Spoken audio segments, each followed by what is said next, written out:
Hello, my name is Corporal Mitch Farrell with the Sweeny Police Department. Sitting next to me is the Sweeny Police Department K-9 Coordinator, John Richter.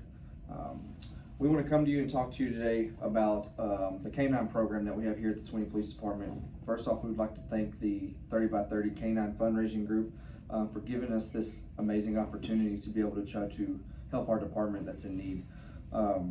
Want to talk a little bit about the K-9 program here in Sweeny PD in Sweeny, Texas. It started back in August of 2021 when I was able to obtain a K-9 from K-9 for Cops, K-9 Sable. Since then, we have grown into having 3 K-9s where we've built the division to where it's at now, opposed to where we didn't have one just a few years ago. Our problem is we're a very small city with a very low budget. So since 2021, I'm actually on my 3rd K-9 unit. That is, all of them have been used. We appreciate everybody that has given us one of these units, but even our other K-9 officer that we have, Officer Mario Reyes, who couldn't be here today, he's also in a used K-9 unit. So as you may know, we're having problems with these vehicles, trying to keep up with the maintenance, and the maintenance costs, trying to keep that low, and it's not easy. So today we want to come to you and talk to you about that specific need is new vehicles for K-9 and what kind of vehicles we're needing from you guys as far as the donations. And so right now we have Tahoes. We have 2 used Tahoes that we're using right now. We're wanting to kind of transition to trucks, and the reason why I want to transition to those trucks is some of the reasons we're going to give you here right now we're having a lot of issues with our cars' air conditioners. It's a bigger space on these Tahoes, so it's having to try to cool during the summer. As you may know, we're in Texas, so it gets very hot during the summer. We're hot. Yeah. 9 months out of the year, we're extremely warm temperatures. Yep.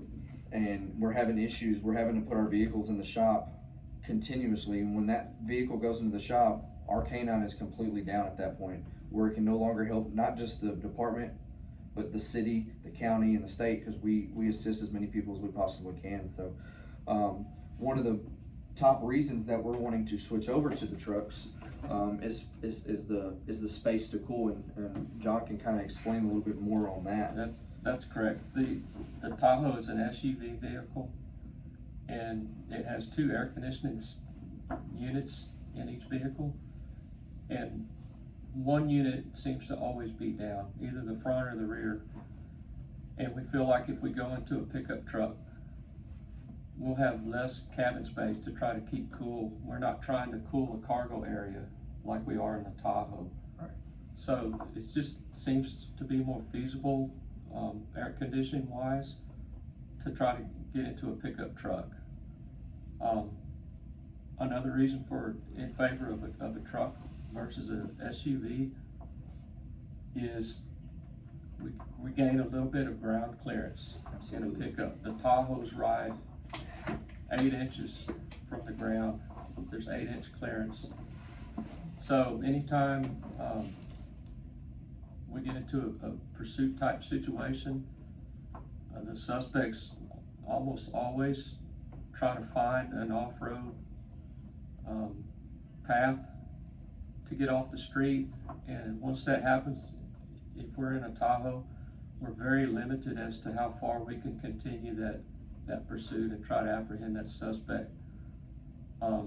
Yeah, I can second that. As far as, you know, there are pursuits every single day here in this county, and every single night, and I would have to say about 90% of them end up off-road. And just for a good example, a week ago, the county got into a pursuit that started near our city. I wasn't on duty at the time, but I did hear about it, where the suspect ran into the beach and all 4 deputies got stuck in Tahoes. The Surfside vehicle that they had on duty at that time, which is another city where this pursuit was, where it ended on the beach, they had a truck and they were able to get to the truck because they had 4-wheel drive. So, you know, those Tahoes, they serve their purposes, but at the same time, the truck is going to help us that much more in that aspect. And with that being said, the next bullet point that we have is off-road capability. Absolutely. Of the pickup versus the SUV or the Tahoe. Brazoria County, where Sweeny is situated, is a very low-lying terrain. The ground is primarily swamp. And so anytime you get off the road, the paved road setting, it's very beneficial to have a vehicle that's got more off-road capability, and a pickup would give us that. Yeah, because absolutely, because most of the time when we're chasing a suspect, it's going to be, for a major reason. They've got a felony warrant, or they've got a large amount of dope, or they've hurt someone pretty bad or something like that. So if we're chasing them, it's going to be for a very good reason. We need to get them off the streets as fast as possible, and we don't want to have to lose those suspects due to those capabilities that we would have in trucks opposed to what we're driving right now. So, and then we actually have a couple ideas that John has brought to light that are very good points. With the Tahoes, you're limited space in the back for storage, correct? So we not only are we on the streets doing patrol, but we're the K9 program, so we're doing demonstrations, we're going to schools, we're going to these different programs. We may have to go train in another city with other K9 officers, and we got to be able to travel with all of our equipment. And I can firsthand experience just traveling 5 minutes down the road with all our equipment. I've got stuff in the front seat, the prisoner seat, and the very back, and still didn't have enough room to where we had to use a truck to try to transport stuff like the bite suits and stuff like that for our dogs to be able to keep training. So there's actually an idea that he has brought to light where in the back of the truck we can have the pullouts, I guess is what you call it. The slide out in the back of the truck that would allow us to store everything that we possibly would need. And it just makes it that much easier to get to it if we did get called out for a track or to have to come out and assist another agency. We'd be able to have everything with us. We wouldn't have to try to figure out, okay, I gotta go grab this, I gotta grab this, and put it in our vehicles. We would actually have that all with us at all times, and we would be on the move, ready to go. Self-contained unit. Yeah, it would have everything that we would possibly need, and that's one of the things that we're looking for. In addition to just being able to carry more of our equipment, we feel like if going into a pickup truck would give us greater versatility. Absolutely. It would basically enable us to mold the vehicle into what we need, rather than to try to work around the body design of an SUV. Yep. The pickup, if we put the slide out tray, that can be moved from this vehicle to the next vehicle. We can always maintain that piece of equipment. We don't never have to buy that again. No. So that's a big thing. It's cost effective in that regard. Absolutely. And it also, being in a pickup, will allow us to basically customize the vehicle. Did you fall down? We're human. We need new chairs. Yeah, we need new chairs too. So to go off on his point right now, he's fixing his chair. We have named off these bullet points that would help us tremendously. He's just going to switch out chairs while I speak to you about the K9 program. So right now we do have K9 Sable, who is a Belgian Malinois. We have K9 Coda, who is a Belgian Malinois, and we also have K9 Loki.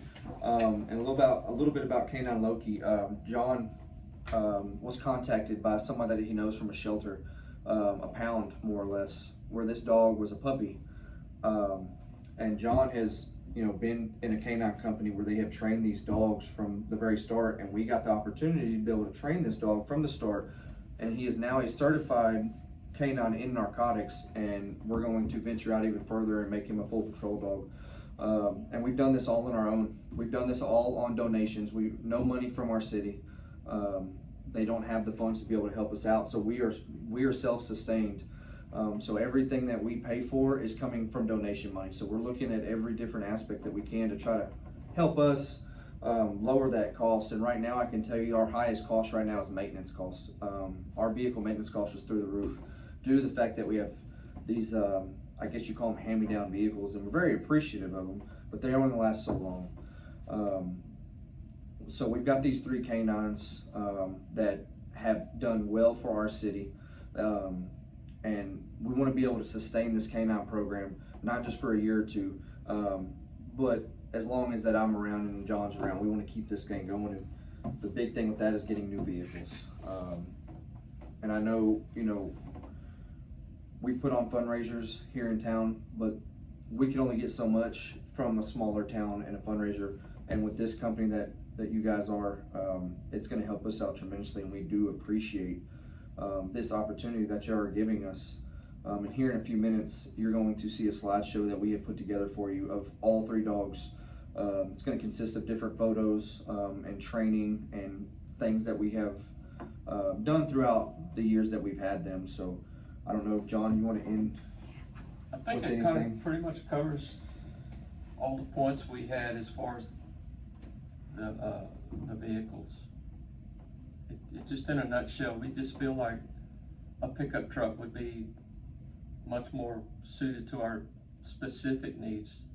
Absolutely. Unlike the regular patrol cars in the fleet, when one of those goes down out of service, they can just jump in another car and do their job. But if it's a canine vehicle that goes down, like Mitch said earlier, the whole dog unit is out of service until that vehicle's repaired. And it happens way too frequently, and we feel like it's time to make a move and try to rectify that situation and get really nice vehicles for the canine unit, because it's a vital